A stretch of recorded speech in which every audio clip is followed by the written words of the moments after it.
my sister Sarah held court, showing off her Employee of the Month plaque from Riverside Insurance. Mom was taking photos. Dad was already framing it in his mind for the mantle. Regional sales leader. Dad announced to the assembled aunts and uncles. That's real success. Stable career, benefits, company car. Everyone clapped. Sarah beamed, her blonde hair perfect, her blazer pressed. 26 years old and living the corporate dream my parents had always wanted for both their daughters. And what are you doing these days, Jordan? Aunt Linda asked, turning to me with polite curiosity. Before I could answer, Mom jumped in. Jordan's still doing her tech thing. Working from home, you know. Very flexible. The dismissal was subtle but clear. Flexible meant unemployed in their language. I was 31. I'd founded Quantum Analytics 4 years ago, a data intelligence platform that helped Fortune 500 companies optimize their supply chains using AI-driven predictive modeling. Last year's revenue, $94 million. This year's projection, $156 million. We had offices in San Francisco, Austin, and Singapore with 127 employees. But to my family, I did tech stuff from home. Still single too, Uncle Mike added helpfully. Must be hard to meet people when you work from home. Sarah smiled sympathetically. Jordan's always been independent. Marching to her own drum. Translation. Odd, unmarried, and professionally unclear. Sarah's engaged, you know, Mom said, steering back to safer territory. Derek proposed last month. He's a financial analyst. They're looking at houses in the suburbs. More photos. More praise. Derek appeared from the kitchen, shaking hands, accepting congratulations. He worked at a mid-sized investment firm, pulling in maybe $120,000 a year. Respectable. Safe. Everything my parents valued. I checked my phone discreetly. The Forbes team had sent the final confirmation an hour ago. The embargo lifted at 8 p.m. Eastern, in exactly 43 minutes. Their holiday special issue featured 30 under 35 tech leaders reshaping American industry. I was number 3 on the list with a full 2-page spread and cover mention. The story detailed Quantum Analytics' meteoric rise, our $200 million Series C funding round last quarter, and my personal net worth of approximately $380 million. The journalist had called it the most impressive bootstrapped success story in enterprise software since Salesforce. But here I was still the daughter who did tech stuff. Jordan, honey, Mom said, finally acknowledging my presence, would you help me in the kitchen? We need to start the appetizers. But Sarah got praise in the living room. I got kitchen duty. In the kitchen, Mom handed me a cheese platter to arrange. You know, sweetie, it's not too late to think about a real career. Sarah's company is always hiring. Maybe something in their IT department? You're good with computers. IT department. I ran a company that processed 47 billion data points daily for clients including Walmart, Amazon, and General Motors. But sure, IT support sounded great. I'm happy with what I'm doing, Mom. Are you, though? She lowered her voice. You're 31. No husband, no stable job. When are you going to settle down? Look at Sarah. Engaged, promoted, building a real life. A real life. My company had been valued at $1.2 billion in our last funding round. But apparently that wasn't real. I'm doing fine. Fine isn't enough. She arranged crackers with sharp, precise movements. Your father and I worry. This tech bubble could burst any time. Then what? You'll have nothing. The tech bubble that had created 7 of the 10 largest companies in the world. That bubble. Dad poked his head into the kitchen. Jordan, while you're here, our router's been acting up. Think you could take a look after dinner? You're the tech person. Tech person. Not CEO. Not founder. Tech person who fixed routers. Sure, Dad. Back in the living room, Sarah was showing Derek's parents her Employee of the Month certificate. It's my 3rd one this year. The regional VP said I'm on track for district manager. That's wonderful. Derek's mother gushed. A career path. Stability. That's what matters. I sat on the couch's edge checking my phone again. 31 minutes until the embargo lifted. Forbes had coordinated the release across all platforms, website, social media, and their special segment on CNN Business Tonight, which aired at 8 p.m. CNN Business Tonight, which my parents always watched, which was currently queued up on their TV, waiting for the Christmas special to end. Jordan, you're on your phone again, Sarah said with sisterly concern. It's Christmas Eve. Can't work wait. Just checking something. See, this is what I mean, Mom said to Aunt Linda. No work-life balance with these startup things. Sarah leaves work at work. That's professionalism. Uncle Mike leaned back with his beer. I read that most startups fail within 5 years. Something like 90%. Jordan, you got a backup plan? I'm good, thanks. Just saying, at some point you need security. Look at me, 30 years at the post office, full pension waiting. That's how you build a life. Dad nodded approvingly. Mike's right. These tech gambles are fine when you're young, but eventually you need something solid. Sarah understands that. Sarah smiled modestly. I just think traditional careers have proven themselves. There's a reason Fortune 500 companies are still around, you know? Fortune 500 companies, 12 of which were my clients. But nobody asked. The conversation drifted to Sarah's wedding plans. Spring ceremony, 200 guests, destination bachelorette party. Mom was crying happy tears. Dad was talking about walking her down the aisle. Derek's parents were discussing their contribution to the venue costs. I excused myself to the bathroom and checked my email. The Forbes PR team had sent the final preview. My photo on the cover corner, the headline, How Jordan Mitchell Built a Billion-Dollar Data Empire Before Age 32. The article quoted our CFO, 3 major clients, and a Harvard Business School professor who'd written a case study about our growth strategy. My phone buzzed. A text from my lead investor. Congrats on the Forbes cover. CNN segment looks great. Get ready for your phone to explode. I splashed water on my face and returned to the living room. 20 minutes now. Jordan. Dad called from his recliner. Come look at this photo of Sarah from the company holiday party. Doesn't she look professional? I walked over. Sarah in a blazer, shaking hands with her regional VP, both smiling at the camera. It was nice. Normal. Exactly what my parents understood. Very nice, I said genuinely. This is what success looks like, Dad said, not to me but to the room. Hard work, dedication, climbing the ladder. Not these crazy tech pipe dreams. The crazy tech pipe dream that employed 127 people with full benefits, stock options, and unlimited PTO. But who's counting? Dad, maybe Jordan's doing okay, Sarah said, and I almost appreciated the defense until she continued. I mean, some people are just happier with less structure. Not everyone wants the corporate track. Less structure. I had 7 direct reports, quarterly board meetings, and investor presentations that determined $100 million decisions. But sure, less structure. 8 o'clock approached. Mom was bringing out dessert. The Christmas special was ending on CNN. Oh, Business Tonight is coming on, Aunt Linda noted. The holiday edition. Should be interesting. The family settled in, plates balanced on laps, attention turning to the TV. The CNN anchor appeared, polished and professional. Good evening. Tonight, a special holiday edition focusing on the year's biggest business success stories.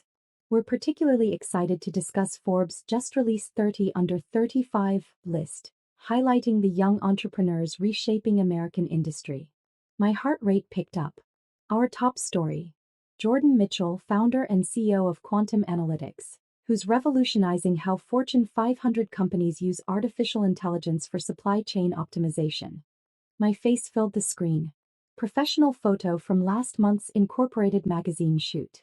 The room went completely silent. Mitchell founded Quantum Analytics just 4 years ago, and the company has already reached a $1.2 billion valuation. Her clients include Walmart, Amazon, General Motors, and over 40 other Fortune 500 companies. Dad's beer stopped halfway to his mouth. The segment cut to an interview with me, filmed 2 weeks ago in our San Francisco headquarters. On screen, I stood in front of floor-to-ceiling windows overlooking the bay, our company logo prominent behind me. We saw a gap in how companies were using data, interview Jordan explained. Traditional analytics were reactive. We built a platform that's predictive, using machine learning to identify supply chain disruptions before they happen. The reporter's voice continued. Mitchell's innovation has saved her clients an estimated $3.4 billion in potential losses. At 31, she's one of the youngest self-made female executives in tech, with a personal net worth exceeding $380 million. Mom made a strangled sound. The segment showed our offices. Sleek, modern, filled with engineers at standing desks and walls covered with data visualizations. Then footage of me speaking at a tech conference, presenting to a room of thousands. Mitchell graduated from MIT with degrees in computer science and economics, the reporter continued. She worked at Google for 2 years before striking out on her own, initially funding the company with $50,000 in savings and building the first product in her San Francisco apartment.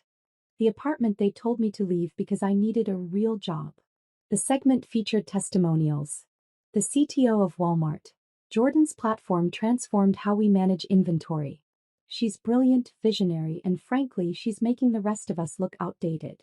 The CEO of a major logistics company. Quantum analytics is the gold standard. Every supply chain executive I know either uses their platform or wishes they could afford it. A Harvard Business School professor.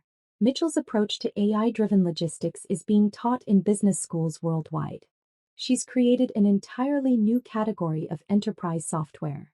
The segment returned to my interview. Success isn't about following a traditional path, I said on screen.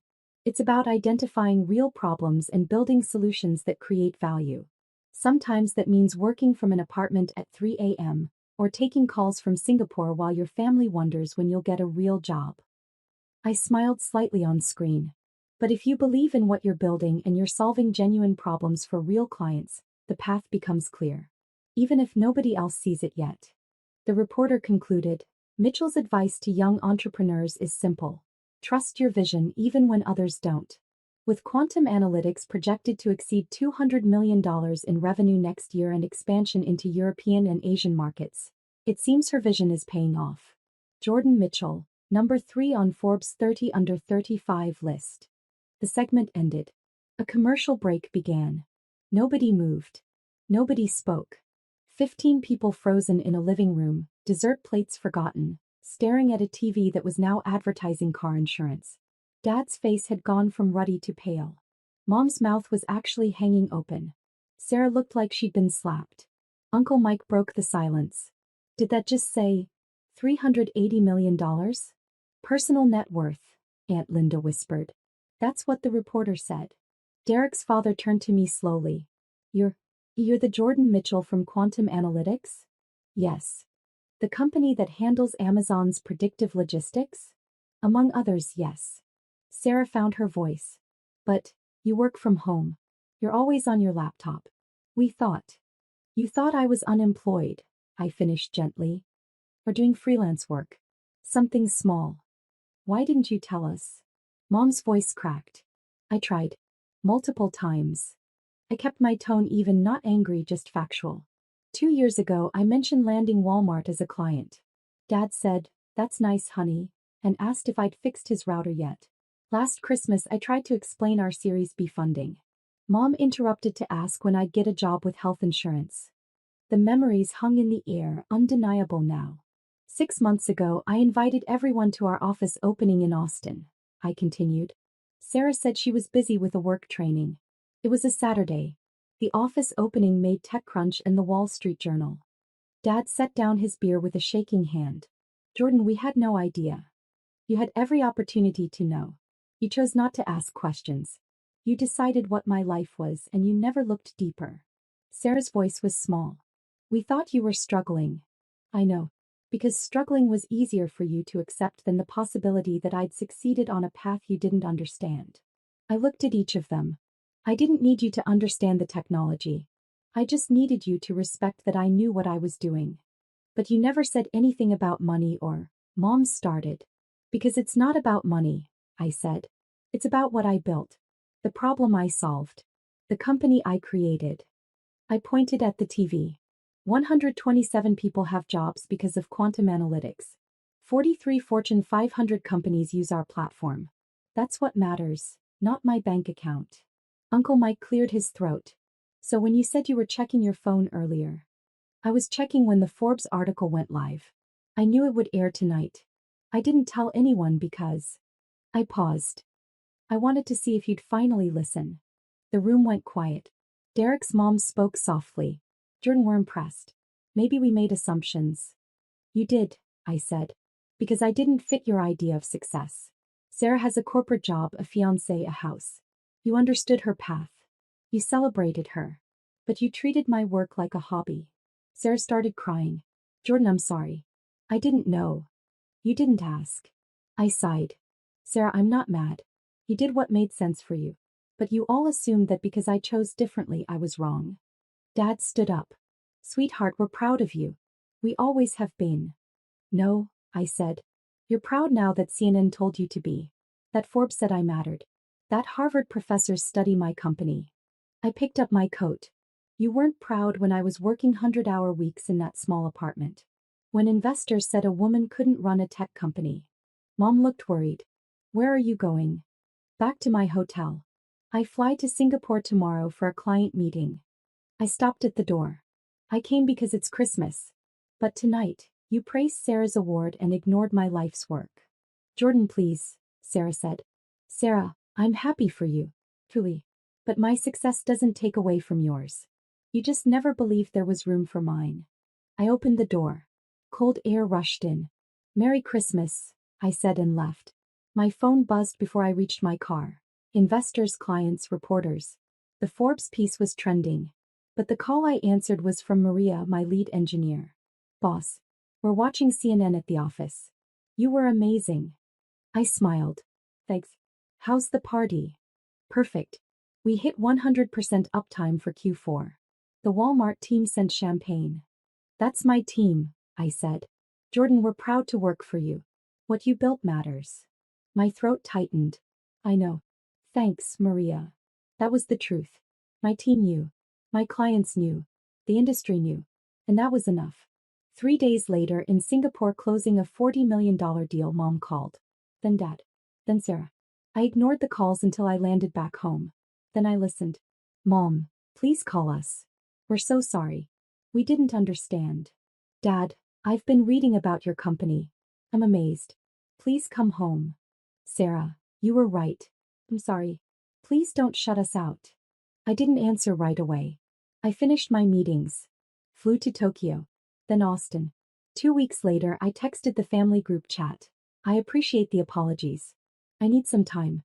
I'll reach out when I'm ready. Sarah replied, take all the time you need. We love you.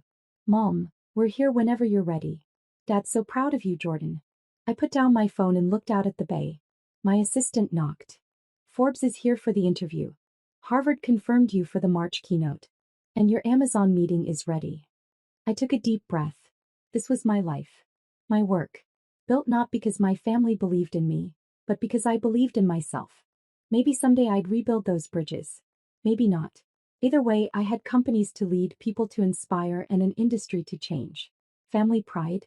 I didn't need it anymore. I'd built an empire without it. Send them in, I said.